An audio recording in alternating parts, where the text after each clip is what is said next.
I just have a quick couple questions for you, man. I've been doing this for quite some time now, man. Like I've been struggling a little bit in my area. I'm actually in Northern California, like Sacramento area. Hmm. You happen to know where Stockton is? I'm sure you heard of that. I know it, but I don't know much about it. I know where it's located, but I don't have any demographics or anything on it. I can't believe I'm talking to you right now. That's crazy. But yeah, I actually talked to somebody else about like calling people, and he's like, this is like one of the harder areas to actually like get sellers to agree. He's like, I get so many people telling me that sellers here are stubborn in Northern California. So what actually I did was I was like, you know what? I know I shouldn't give up, which I'm not. So what I did was I switched to virtual, and I watched like your whole course on virtual Hmm. wholesaling. I've been through all through free wholesaling. Yeah. So I looked at like Columbus, or no, not sorry, Pueblo, and now I'm on Dayton, Ohio. But Hmm. my first question is, so every time I call the courthouse and the county, it's like in Pueblo, the website doesn't work, so I have to call, and they didn't give me any lists. And like, I don't really want to waste money on this, because then I'm out here doing driving for dollars and stuff. So what do you think I should do when I have to pay for leads, but I can't pay? Okay. So when you say pay for leads, what are you talking about specifically? When I say pay for leads, I mean every time I call the courthouse, they're like it's like $13 a page or 13 cents a page or 25 cents a page and stuff. But they never actually get back to me on the pages. And last time I got a tax roll actually for tax delinquencies, and she sent it to me, and then it was just a blank page. Well, number one, you got to hold people accountable to do what they say they're going to do, Yeah. because they are employees usually of like the city, the county, or the government, and they're just regular people, just like you and me. So sometimes they just make mistakes. They send the wrong type of file, and you just got to follow. If like you're getting blank pages or stuff, you just got to like, hey, the fact that they gave you consent to send it to you and then they don't send the correct stuff is just a follow up technique. So Hmm. you can't let them off the hook. Go, hey,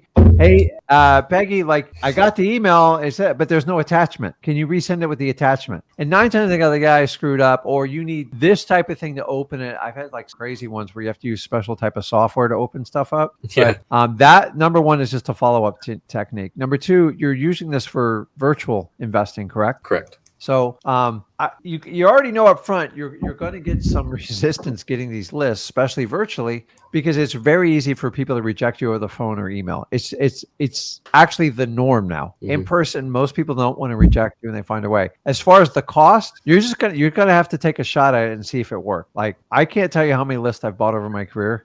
That honestly, you might as well just shot it straight to the garbage can. So if you're getting the list straight from the source, you have a good shot. When you're getting it from a third party, this guy who like DMs you and says, "Hey, I got this special list. It's going to be great." Hmm. Run. It's Yeah, I not don't. there's no third party.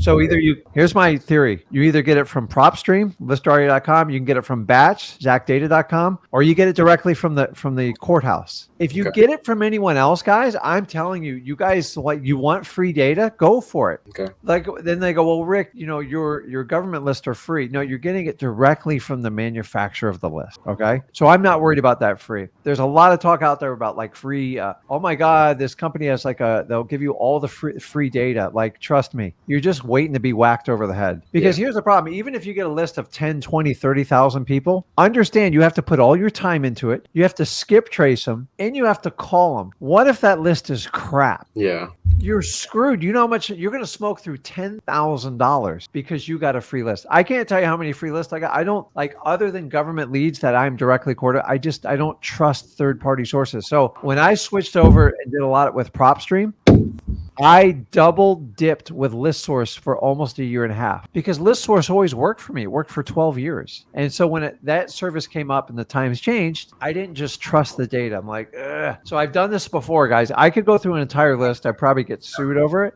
I'm just telling you, you've got to make sure your data becomes a proven, reliable source. And the only way you can do that is doing your own deals and then getting confirmation from other investors. I hear a lot of stuff talk about these new services. Guys, free's free, man. You better be very careful because it's a what we call a market manipulation. They get you in, they're going to whack they're going to whack you over the head. And guess what? You can't be very demanding when you get free data because it's free. Yeah. That's true. And I promise you, there is a catch. You're getting dated information or you're getting extremely bad information because data costs money. And the only way they can give it away free for so long is they're going to have to hook you on another service or you get some sort of premium service or the data is just really bad. So you just got to do a cost analysis. So if it's 13 cents a page and it's 100 pages, that'll cost you what? $13? That's no big deal. It's when it costs you $500-600, you got to start really paying attention. You're gonna have to take a little bit of risk on them. Like, and I've done the same thing. It's like, are you kidding me? When I first started getting data, I had to go straight to the county. And Yeah. guys, I swear, in St. Lucie County, which is my market, you can come here or not. I don't care. I'll take on anyone. I downloaded the entire database of everybody who owned a house in the county. I just went there for free. It wasn't even a thumb drive. It wasn't a floppy disk. It wasn't that long ago. But I forgot how they gave it to me on a CD. That's how we got them. And I took all 85,000 people, and then I hired a guy to help me sort the list. Now the list cost me about $150 to sort because I didn't know what I was doing. But now you fast forward today, they want money for everything. You just got to break down your county and find out what their policies are on getting the information. I'm going to be honest with you, sometimes 50 or $100, guys, it's worth it to get this data. But always make sure you're getting it directly from the source. So if you get it from the county or the courthouse, that's number one. Mhm. Number two is going to be like a prop stream or a batch. Why? Because they're proven. They've done millions and millions of deals across the country, and they're very reputable. And they're companies that you can call people on the phone, they'll walk you through it, and you know the data's good. So if you're ever going to use a new list provider, make sure you're split testing it with a reliable source you've done before. And so I would lose, like, unless the report's like 3,000 pages, 13 cents, if it's a couple hundred pages, it's not that big of a deal. And you're going to have to take a little bit of risk on that one. Okay, that makes But sense. a risk, within $50 or less is not that big of a deal. Yeah. And isn't it crazy, like in a age where everything is like digital, they can't just like email it to you on like Yeah. a CSV file? Yeah, it's funny. So listen, and so if you're going to pay, try to ask them to make it super convenient for you, because them sending you paper documents, number one, it costs a lot to mail. Number two, you have to transpose all this stuff into like a CSV file. So try to get them to send it to you in like a CSV file or an XLS file. So it's like easy. Then you don't have to pay someone to convert it. So we have one county we get code violations from now. I still to this day have to convert a PDF file to get it into a Excel spreadsheet. It's ridiculous. Oh, And it actually, costs, I have a good question about that. yeah, So, it costs me $100 every time I do it. So we only do it once a quarter on that county, but we get a couple deals off of it every time. So like I look at the cost analysis, I'm like, okay, it cost me $150, but our average deal is about 15 grand off of it, and we do two, that's 30 grand. Who gives a crap about the $150? yeah, It's when you guys drop 10 grand on like this special software service, or I got 250,000 leads for free. I'm like, okay, good luck. I'm not putting the work in it. So that's like if someone said, hey, here's 5 gallons of gas. I don't know where I got it from. I don't know where it's from, but it smells like gas. It looks like gas.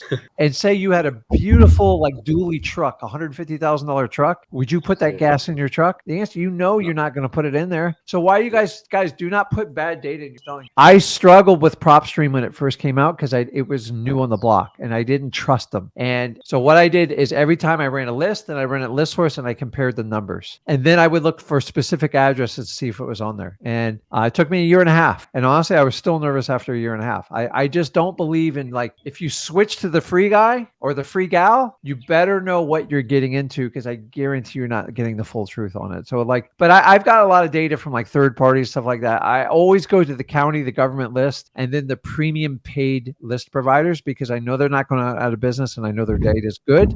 And the most important thing with data is timeliness. So guys, just so you know, old data is super cheap. I can buy old data all day long, pennies on the dollar. Fresh data, there's a cost to it. So you got to like, okay, if you're giving it free, what am I really getting? So I would take a risk on some of those lists. You're going to have to do it on virtual. There's no other way to do it, because unless you're going to show up in person, like, what's your alternative? True. So sometimes I go 13 cents to go, how many pages is the average one? They're like, oh, 100. I'm like, okay, it's not that bad. So I remember bitching and crying about it once. I paid $25 for a code violation of a virtual market I did. I cried the entire way. We got 5 deals off of it. Ooh. And I was just like, $25. So Yeah, that's very I think you're making a good. Listen, the reality is, like, California, Florida, lots of parts of New York, Boston, stuff like that. They're challenging markets for like the low end, like wholesaler trying to get the average median price points. I get it. Yeah. Like it is. And so you have a wealthier, affluent clients that really just don't need to sell their house. They're not really like they have other financial means. So I almost think anybody lives in California, other than unless you were raised raised there and you've grown there, like most people have to be affluent to move to California now. It's not cheap there. I know there's pockets it's more affordable, but you have an expensive state. Florida's coming Fair. right behind you, unfortunately. I think Florida's gonna do exactly what California's done. I think we're just 10 years behind. We're gonna have the same pricing, and I'm hoping to God I'm not gonna get into politics, but like I think like you're stating, like people are leaving California in record amounts. Like I don't know how the state's gonna be able to support their tax base. They keep losing millions of people. They're going to have to change their ways. So we'll see what happens. Yeah, we'll see. I don't know. So, It's a what tough else one. you got? Actually, I was wondering if you can give me like because I went through all the course and I remember watching I think it was a live, and you had put up like one of those little red things on the bottom of your screen, and it showed all the attorney states where you need an attorney. Okay. And I was just curious if you can give me like a couple off the top of your head where you don't need an attorney, because like I said, I'm on budget and Yeah, I don't really. I'm not going to do it there because it hurts my head. So it's like Yeah, no that problem. means. So here's the challenge, guys. And like Florida in the southeast, I know. Past that, I have to have some sort of like cheat sheet because I can't memorize It's impossible. So everything's in there is in like freewholesaling.com, and if we're missing something, we're constantly updating it. But honestly, the yeoman's got to be on you guys to do that. So you should be so especially if you go into a new virtual market outside of your state. Number one, find a title company you can work with. Number two, research their local state laws and find out if you have a disclosure or non-disclosure state. And also you have to find out, so I'm not getting real technical on here and I don't want to talk above people's head. You also need to find out if you have a judicial or non-judicial state. And do you know what that means? No. It's just the way about court systems go through a foreclosure process when people don't pay on their mortgage. So like some states, so like in Florida, when you buy a house with a traditional mortgage with the bank, is the bank finances it and you hold the deed, okay? But the weird thing is the state of Florida, if I finance a car, it's pretty much the same thing, right?